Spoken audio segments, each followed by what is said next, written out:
পেছনে বিহার বিধানসভা 14 তারিখ ফলাফল, তখন পরিষ্কার হয়ে যাবে কে মসনদে বসছে, সিংহাসনের দাবি কার দখলে।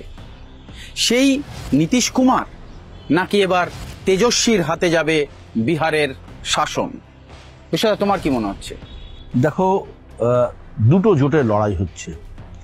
একদিকে কংগ্রেস, আরজেডি, বাম দলগুলোর মহাগঠবন্ধন, অন্যদিকে নীতিশ কুমার, বিজেপি, চিরাগ পাসওয়ানের এলজেপি। এই দুটো জোটের লড়াই এখন আমার ব্যক্তিগতভাবে আমি যা ঘুরে যা মনে হয়েছে তাতে কিছুটা হলেও এগিয়ে রয়েছে এনডিএ জোট। তার কারণ এনডিএ জোটকে অনেক বেশি অর্গানাইজড লাগছে। দ্বিতীয় বিষয় হলো যে মহাগঠবন্ধনের ক্ষেত্রে এদের যেমন বহু সিটে বন্ধুত্বপূর্ণ লড়াই চলছে, পাশাপাশি লালু যাদবের যে প্রভাব একটা ছিল, আমার কোথাও মনে হয় তেজস্বী এখনো সেই ম্যাচুরিটি পায়নি। এবং লালু যাদব যেহেতু ময়দানে নেই, কোথাও দেখা যাচ্ছে না, না ছবিতে, না পোস্টারে, না ব্যানারে, এমনকি কোনো প্রেস কনফারেন্সেও নেই, প্রচার তো সেরেই দাও। সুতরাং কোনো একটা জায়গায় মানে পুরো তেজস্বীর কাঁধে দাঁড়িয়ে এই নির্বাচন কিন্তু আরজেডি পুরো জিততে পারবে, মহাগঠবন্ধন জিততে পারবে বলে অন্তত আমার মনে হয় না। তবে শেষ কথা বলবে বিহারের জনতা। এবং এই জায়গায় দাঁড়িয়ে যে পাটনা, গয়া, যে শহর বেগুসরাই শহর কেন্দ্রিক ভোট বাদ দিলেও একটা বিরাট গ্রামের ভোট রয়েছে। সেই গ্রামের ভোটে কিন্তু জাতপাতের রাজনীতি একটা বড় ফ্যাক্টর। সেখানে কিন্তু যতই রোজগার বা চাকরির কথা আসুক না কেন, দিনের শেষে মানুষ কিন্তু জাতপাতেই ভোট দেবে। সেই জায়গায় দাঁড়িয়ে দেখলে নীতিশ কুমারের যে ভোট ব্যাংক, যে পিছিয়ে বর্গের ওবিসি, ইবিসি ভোট ব্যাংক, পাশাপাশি মহিলাদের ভোট ব্যাংক, সেই ভোট ব্যাংক কিন্তু অটুট রয়েছে। সুতরাং এনডিএ জোট জিতলে নীতিশ কুমারের বাইরে মুখ্যমন্ত্রী হওয়ার অন্য কেউ নেই নেতা। এটা যেমন একদিকে সত্যি, পাশাপাশি যদি এমন একটা রেজাল্ট হয়ে যায়, ওদিকে মহাগঠবন্ধনও ভালো হাড্ডাহাড্ডি লড়াই হলো বা এমন একটা জায়গা তৈরি হলো, সেখানেও কিন্তু নীতিশ কুমার একদম অটোমেটিক চয়েস।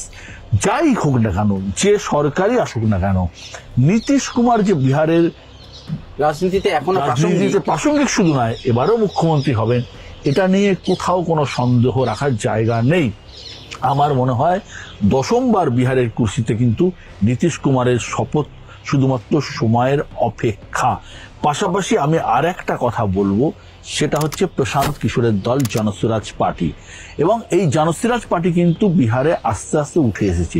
এবারের নির্বাচনে তারা ফ্যাক্টর হবে কি হবে না সেটা তো পরের বিষয়, কিন্তু আগামী দিনে যদি এই প্রচার তারা চালিয়ে যেতে পারে এই তাহলে কিন্তু আগামী দিনে বিহারের রাজনীতিতে তার একটা ছাপ বা দাগ কিন্তু থাকবে বলে আমার মনে হয়। কেন, তুমি কি মনে করছো যে এই যে জাতপাতের রাজনীতির অঙ্কে যে ভোটটা দুটো ভাগে ভাগ হয়, মানে নীতিশ কুমার এবং তেজস্বী যাদবের মধ্যে যে ভাগটা হয়, সেই গোটা ভোট ব্যাংকটা কি ফাইনালি একটা জায়গায় গিয়ে হতাশ হয়ে না প্রশান্ত কিশোরের দিকে মুভ করবে? না, সেটা নয়, সেটা নিয়মভাবে বলা যাবে না। নীতিশ কুমারের দলের বিষয় হচ্ছে নীতিশ কুমারের পরে আর কোনো নেতা নেই, এবং এই যে একটা ভোট ব্যাংক তার রয়েছে, এই ভোট ব্যাংক কোথায় যাবে? তার কারণ আমরা দেখতে পাচ্ছি নীতিশ কুমার পরবর্তীকালে এমন কোন নেতা জেডিইউ থেকে উঠে আসেনি যিনি সর্বজনগ্রাহ্য এবং যার ক্ষমতা রয়েছে এটাকে কন্ট্রোল করা। এবং লালু প্রসাদ যাদবের যে দল আরজেডি, তারপরেও দেখা গেছে যে নির্বাচনগুলো হয়েছে বা হচ্ছে, এবার তো বড় অগ্নি পরীক্ষা আরজেডির কাছে, তেজস্বীর কাছে। কারণ তেজ প্রতাপ বিদ্রোহ করছেন, তাকে মানছেন না। সেই জায়গায় দাঁড়িয়ে তেজস্বী যাদবের কাছে একটা বড় চ্যালেঞ্জ যে তার দলকে তিনি কতটা ধরে রাখতে পারেন। মানে ঘরের কোন্দল মিটিয়ে নীতিশ কুমারের কাছে এই নির্বাচনই শেষ নির্বাচন, এবং এই নির্বাচনের পরে নীতিশ কুমারের পার্টির অস্তিত্ব থাকবে কিনা আমার নিজের সন্দেহ আছে। ঠিক তেমনি ভাবে আরজেডির কাছেও কিন্তু তাই। আরজেডি যদি এই নির্বাচনে ভালো কিছু করতে না পারে, অন্তত তারা মানে ভালো সংখ্যক সিট না আনতে পারে, যদি মুসলিম ভোট আবার ডিভাইড হয়ে যায়, তেজস্বীর নেতৃত্ব কিন্তু চ্যালেঞ্জের সামনে পড়ে যাবে। আর একটা ছোট্ট প্রশ্ন যা জিজ্ঞেস করে নি, যেহেতু দেখা যাচ্ছে যে নীতিশ কুমারের পরে কোনো নেতা উঠে আসছে না, তো এবং বিজেপি নেতৃত্ব প্রথম দিকে বলেছে যে আমরা নীতিশ কুমারের নেতৃত্বে ভোট লড়ছি, কিন্তু এখনই মুখ্যমন্ত্রীর মুখ ঘোষণা করা হয়নি। পরবর্তীকালে অবশ্য তারা ব্যাক করেছে, বলছে যে না, নীতিশ কুমারই মুখ্যমন্ত্রী হবে, কারণ গ্রাউন্ড রিয়েলিটি তাই বলছে যে নীতিশ কুমার ছাড়া রাজ্যে কোনো মুখ আলাদা করে উঠে আসেনি। কিন্তু কোথাও গিয়ে কি তোমার এটা মনে হচ্ছে হতে, মানে আমি জানি না, তোমার কাছে একটা প্রশ্ন রয়েছে যে কোথাও গিয়ে কি মহারাষ্ট্র মডেল যেভাবে শিবসেনাকে ভাঙা হলো, মানে সঙ্গে নিয়ে, এবং যেভাবে সেই রকম কি কোনো পসিবিলিটি তৈরি আছে বিহারের রাজনীতিতে? দেখো, বিহারের রাজনীতিতে বিজেপির কাছে একটা দেবেন্দ্র ফডনবিস নেই। তার কারণ, তোমাকে উল্টো একটা কাউকে খাড়া করতে গেলে মুখ লাগবে, সেটা নেই। বিহারের রাজনীতির সব থেকে প্রাসঙ্গিক মুখ বিজেপির ছিলেন সুশীল মোদী। আমি তাকে ব্যক্তিগতভাবে চিনতাম। সুশীল মোদী মারা যাওয়ার পরে বিজেপির এমন কোনো মুখ উঠে আসেনি যিনি বিজেপিকে নেতৃত্ব দিতে পারবেন। আমরা দেখেছি সম্রাট চৌধুরীর উপর ভরসা করছেন। এই সম্রাট চৌধুরী একসময় আরজেডিতে ছিলেন, নীতিশ কুমারের দলে ছিলেন, এখন তিনি বিজেপিতে আছেন। কিন্তু সম্রাট চৌধুরী এখনো বলার মতো সময় আসেনি তিনি বিজেপিকে নেতৃত্ব দিতে পারবেন, বিজেপির জায়গাটা ধরতে পারবেন। সম্রাট চৌধুরীকে কেন বিজেপি উপমুখ্যমন্ত্রী করেছে? কারণ বিহার রাজনীতিতে সম্রাট চৌধুরী নীতিশ কুমারের জুড়িকে লব কুশ বলা হয়ে থাকে। তার কারণ এনারা হচ্ছেন পিছিয়ে পড়া শ্রেণীর প্রতিনিধি। এই লব কুশের পিছিয়ে বর্গের ভোটটাকে একাট্টা করার জন্য, কারণ বিজেপির কাছে উচ্চবর্ণের ভোট রয়েছে, এই পিছিয়ে বর্গের ভোটটাকে একাট্টা করার জন্য ওরা সম্রাট চৌধুরীকে সামনে নিয়ে এসেছি।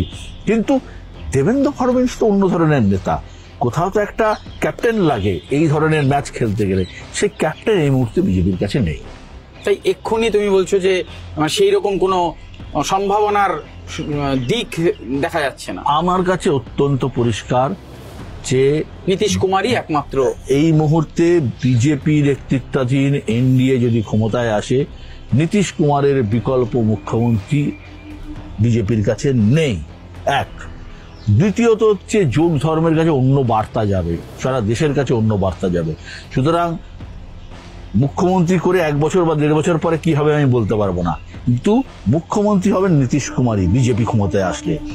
অন্যদিকে যদি দেখা যায় যে ক্লিয়ার মেজরিটি পেরো না, অ্যাবসোলুট মেজরিটি পেরো না, সেক্ষেত্রে নীতিশ কুমার কি করবেন বলা শক্ত। কারণ বিহার রাজনীতি থেকে পাল্টুরাম বলে সবাই জানে, তিনি কংগ্রেসের হাত ধরেছেন, আরজেডির হাত ধরেছেন, সেক্ষেত্রে তিনি আরজেডি এবং কংগ্রেসের বার্গেন করতে পারেন।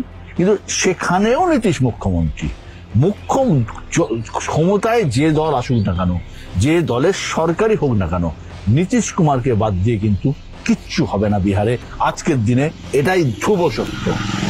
বিহার রাজনীতির ফলাফল 14 তারিখ।